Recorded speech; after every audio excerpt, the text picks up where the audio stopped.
नमस्कार। हर हर महादेव।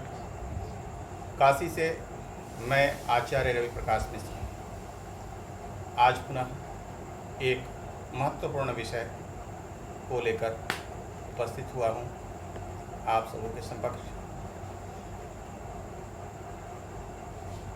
प्रभु प्रेरणा ऐसी हुई है कि बहुत से सनातनी अनुष्ठान तो करते हैं, साधना तो करते हैं अपने इष्ट की, चाहे माँ काली की साधना हो या बटुक भैरव की या आपके इष्ट की,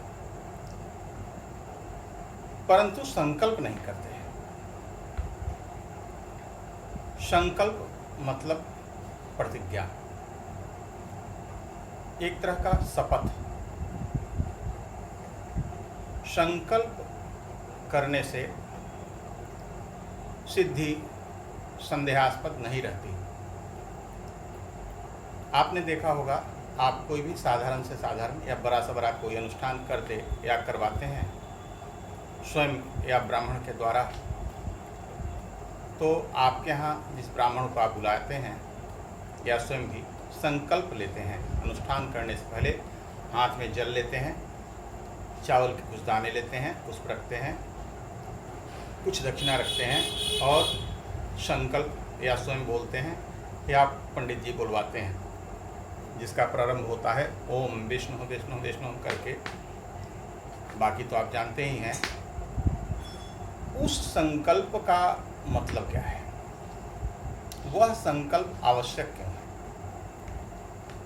चूँकि हमारे एक मित्र ने कहा कि ईश्वर तो अंतर्यामी है, वो तो सब जानते हैं, फिर संकल्प की क्या आवश्यकता है? मैंने बताया नहीं, संकल्प हमारे सनातन धर्म का, हमारे सनातन धर्म के जो विद्वान हैं, जो ज्ञानी जन हैं, उन्होंने संकल्प को लिखा है और यह बताया है कि संकल्प क्या है, संकल्प करने से क्या होता है। संकल्प में आप अपना पूर्ण परिचय देते हैं। मैं कौन हूँ, मेरा गोत्र क्या है, किस काल में, किस समय में, कहाँ पर, किस परिस्थिति में, किस संकट में और किस समस्या के कारण मैं आपका यह अनुष्ठान कर रहा हूँ।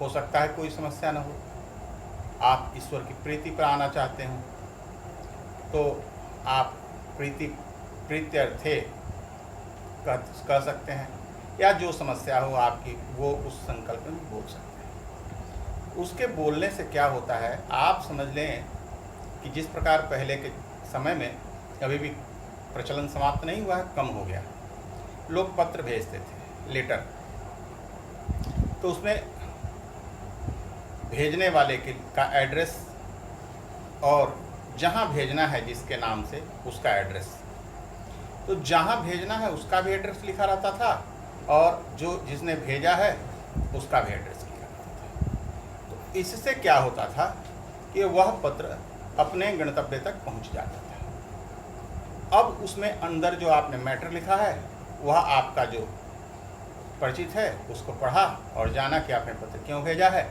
और पुनः उसका रिप्लाई कर दिया। वही काम आज ईमेल आईडी के माध्यम से आप करते हैं, उसी तरह की बात। तो वो संकल्प है। अगर आप संकल्प में सही शब्द का प्रयोग नहीं करेंगे, संकल्प में पौराणिक स्थान का पौराणिक नाम और नवीन नाम, जैसे मैं काशी, वाराणसी, अविमुक्त क्षेत्र, गंगा नदी के तट पर, सरयू नदी के तट पर, यमुना नदी के तट पर, कृष्णा नदी के तट पर, या जो भी एक महत्वपूर्ण स्थान का नाम लेते हुए, जैसे आपके आसपास कोई प्रसिद्ध चीज़ हो, नियरेस्ट चीज़ हो, उसका उसमें उल्लेख करते हुए अपना गोत्र, अपना नाम अपने पिता का नाम, अपने निवास स्थान का नाम, अपने नगर का नाम, अपने कुल का नाम, सपरिवारस्य जो संकट हो, सो जिस समस्या के समाधान के लिए आप अनुष्ठान कर रहे हैं वो वगैरह वगैरह। इसमें पूर्ण रूप से क्या संवत है, संवत सही होना चाहिए, संवत का ज्ञान सही होना चाहिए, मास का नाम सही होना चाहिए, अंग्रेजी नाम नहीं हिंदी नाम। जैसे अभी जो मास चल रहा है आषाढ़ मास, जो पक्ष चल रहा है कृष्ण पक्ष, शुक्ल पक्ष, इस तरह का उसमें प्रयोग करते हुए वार का नाम, जैसे आज बुधवार है तो आप बुधवार कहेंगे, अंग्रेजी नाम नहीं लेंगे। समय प्रातः, मध्याह्न, सायं, इस तरह के शब्द का प्रयोग करेंगे। इसका ध्यान रखते हुए आपको संकल्प करना चाहिए ताकि आपने जो अनुष्ठान किया इसकी सूचना देवता तक पहुँचे। अगर आप सही संकल्प नहीं लेंगे तो रिप्लाई कैसे प्राप्त होगा? जैसे ईमेल में रिप्लाई होता है, आपको डाक विभाग कहता है कि जहाँ भेज रहे हैं वहाँ का पता भी और जो भेज रहा है उसका भी पता है। जो भेज रहा है उसका पता क्यों? अगर मान लीजिए आपने जो पत्र भेजा वो नहीं मिला तो पुनः वह पत्र आपको प्राप्त हो जाए, या कोई नए व्यक्ति के पास आपने पत्र भेजा है तो वो आपका एड्रेस जो आपने लिखा है भेजने वाले का अपना, उस एड्रेस पर पुनः रिप्लाई दे। इसलिए संकल्प आवश्यक है। तो जब आप गलत संकल्प करेंगे, सही संकल्प नहीं करेंगे तो उधर से रिप्लाई कैसे प्राप्त होगा? यानी आपके द्वारा किए गए अनुष्ठान का जो फल है वो आपको प्राप्त कैसे होगा? जैसे वाराणसी में, वाराणसी का अर्थ होता है वरुणा और असी के मध्य का क्षेत्र वाराणसी है। लेकिन आप वरुणा से बाहर हो गए, असी से बाहर हो गए तो फिर आपको बाहर का संकल्प लेना होगा। उसी प्रकार यह ध्यान रखना चाहिए कि मैं जो कर रहा हूँ, संकल्प कर रहा हूँ, वह बिल्कुल सही है। अगर गलत हुआ तो आपकी रिप्लाई भी गलत हो सकती है। मैं ये नहीं कह रहा कि हो जाएगी, हो सकती है। इसलिए भावना में ही भगवान बसते हैं। तो भावना तो सही है लेकिन संकल्प से सिद्धि होगी, यह मेरा पूर्ण विश्वास है। इसलिए संकल्प आवश्यक है। इसलिए मैंने आपको यह संकल्प का करने की विधि बताई और संकल्प करना आवश्यक है यह बताया है। अब संकल्प के पहले की बात है।